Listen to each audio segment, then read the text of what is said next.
Public Library. We're here to read some stories again today, and today we're going to read about giraffes. And the first one we have is Gilda the Giraffe and No Spots for Gilda the Giraffe. Okay, Gilda the Giraffe is covered with spots. She has spots from the top of her head down her long, smooth neck all the way to her hoofs. That's a lot of spots. But Gilda's spots are different from the other giraffe spots. Gilda's home is also different from other giraffes' homes. Most giraffes live on the wide grassy plains. Gilda is the only giraffe in the world who lives in a cave. And it's all because of her special spots. She's got her bed and her table and some watermelons, it looks like. If Gilda is outside her cave when the north wind blows, the spots fly whoosh off her coat like a flock of brown butterflies. She loses her spots. Oh no. Usually, Gilda's long legs help her outrun the north wind's blasts. She and her spots can find safety in her cave. There she goes, running away. But one morning, the north wind crept up on Gilda as she was walking to her favorite field of melons. Whoosh! A blustery breeze carried off all of her spots. The north wind scattered Gilda's spots far and wide. She had no idea where they went. For just a moment, Gilda was very upset. But then she held her head high and said, "I will not give up. I'm going to find my spots, no matter what." And there she is with no spots on. She looks really different, doesn't she? So she began to hunt high and low for her spots. And there she's going into the jungle. Deep in the jungle, Gilda met a tiger. "Hello, I hear you are a good hunter," said Gilda. "Do you think you could help me find my spots?" "I have no nose for sniffing out spots," replied the tiger, "but I can lend you my striped coat to keep you warm." He felt sorry for Gilda, who was shivering with cold. And there she is, she's got stripes. Gilda gazed at the beautiful stripes that now covered her long, lean body. "They don't fit me," said Gilda with a sigh. "I no longer look like a giraffe, but I thank you for the kindness." And there he is hiding because he doesn't have his stripes now. Gilda walked on and soon met a gentle-looking leopard. She told the leopard how the north wind had blown away all her spots. "Try mine on for size," said the leopard. "Spots are spots, aren't they?"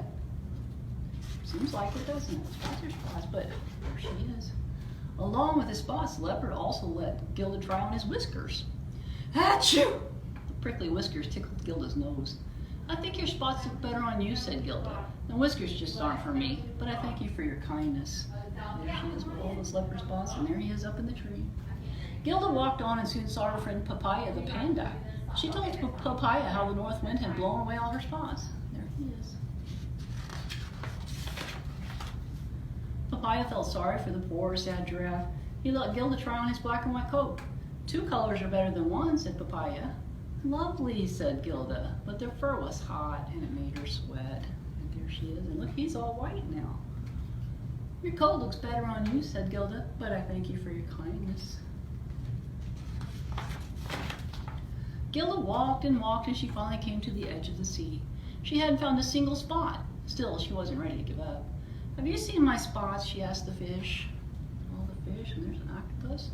Not here," they bubbled, "but come and try on our scales." Gilda wrapped herself in the glittering scales of the colorful fish. Oh, look, there she is. And she was swimming too, didn't she? But soon the rocking of the waves made Gilda feel seasick, and it was hard for her to keep her head above the water.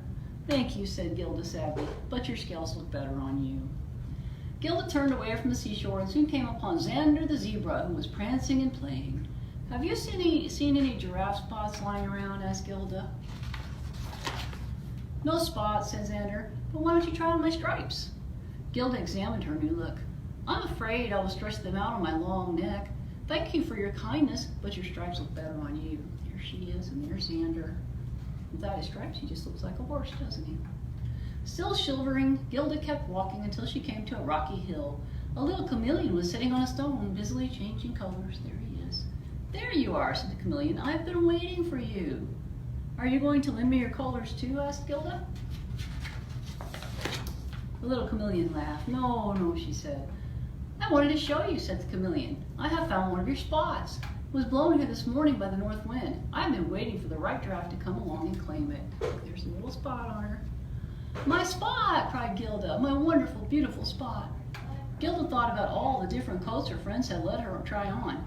She realized that her spots had been hiding in each other's coats all along. There they are, there's all the colors. She thought of their kindness and how the friends had tried to help her in their own special ways. Gilda decided to thank her friends by throwing a party. Oh, look at that, there they all, the party and lots of watermelon, and she even got the fish. I think we all look perfect just the way we are, said Gilda. And thanks to all my friends, I know I can always count on help when I'm in a difficult spot. And that was the end. That was a good story, wasn't it? Gilda sure has a bunch of really nice friends, doesn't she? To loan them all her coats, even though they would be cold. That's a good friend. All right, we're going to read this one. This one doesn't have much of a cover on it. This book is also about giraffes. It's called Giraffes Can't Dance, and it's by Giles Andreae. And here we are back in, there's the Sahara, it looks like. Gerald the giraffe this time. Gerald was a tall giraffe whose neck was long and slim, but his knees were awfully bandy and his legs were rather thin.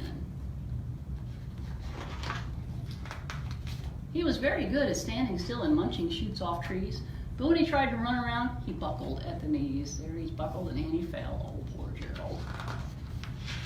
Now every year in Africa they hold the jungle dance, where every single animal turns up to skip and prance. Boy, look at them all. There's a lot of animals and it says jungle dance. And this year when the day arrived, poor Gerald felt so sad, because when it came to dancing, he was really very bad. The warthogs started waltzing, and the rhinos rock and rolled. The lions danced a tango, which was elegant to behold. Look at that, she's even got the rose in her mouth. The chimps did a cha-cha with a very Latin feel, and 8 baboons then teamed up for a splendid Scottish reel. They know all kinds of dances, don't they? Gerald swallowed bravely as he walked towards the floor, but the lions saw him coming, and they soon began to roar. Hey, look at clumsy Gerald, the animals all laughed. Giraffes can't dance, you silly fool. Oh, Gerald, don't be daft. It wasn't very nice, was it? Gerald simply froze up. He was rooted to the spot. They're right, he thought. I'm useless. Oh, I feel like such a clot. So he crept off from the dance floor and he started walking home. He'd never felt so sad before. So sad and so alone. There he goes.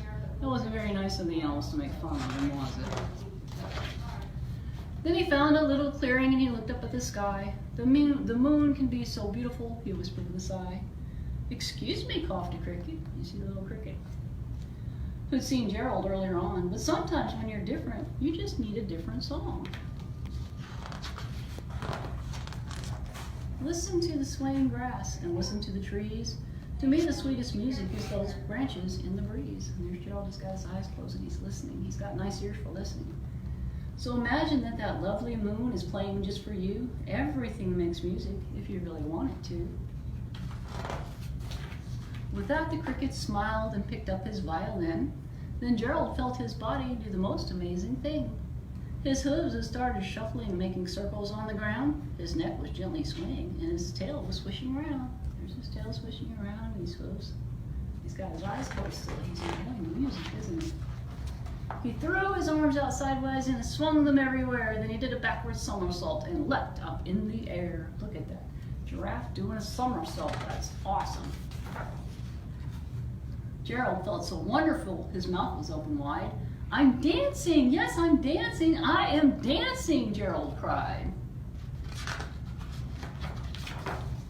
Then one by one, each animal who'd been there at the dance arrived while Gerald boogied on and watched him quite entranced. There he is. He's still doing it. Still dancing like crazy. They shouted, "It's a miracle. We must be in a dream. Gerald's the best dancer that we have ever seen." How is it you can dance like that? Please, Gerald, tell us how. But Gerald simply twiddled around and finished with a bow. Then he raised his head and looked up at the moon and stars above. We all can dance, he said, when we find music that we love. That's a good story too, isn't it? Thank you. We'll see you next time. Hi everyone, it's Miss Heather. We're going to do a giraffe craft today. It's a 3D giraffe craft, so it ought to be fun. So here's what we start with. We start with a piece of cardstock, some leaves, some ears. These little pieces right here, we're gonna fold in circles to make it 3D. Then you've got your eyeballs. You can either use googly eyes or draw them yourself. Here's the long neck, the head, and then the mouth, snout, whatever you want to call it. Also, we're using scissors, glue sticks, markers, and a pencil to sign your name. Okay, so let's start. So first you're going to take these leaves, and what I did was I put them in the corner, but it's up to you how you want to do them. Okay.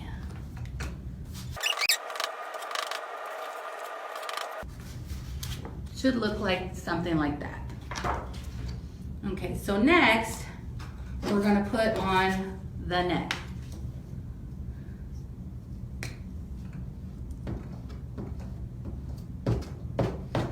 Okay, and we'll put that on the very bottom like that. So next we're going to take our ears and glue them to the head.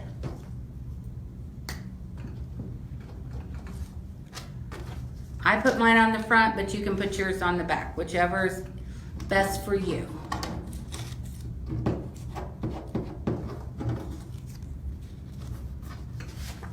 Like that.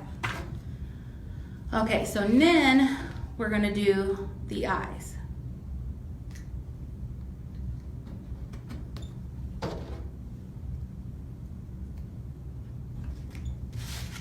Like that. Okay, so now here's where it comes with these little pieces. So you're gonna fold them like in a circle, and I use tape because glue takes forever to dry. And what I did, which you can still use glue, but I used tape, I just stuck it through the hole and then put it down like that. Which you'll have to put another piece going up, so either way is fine how you want to do it. So then I'm going to do one more down the bottom because this is going to be for the head.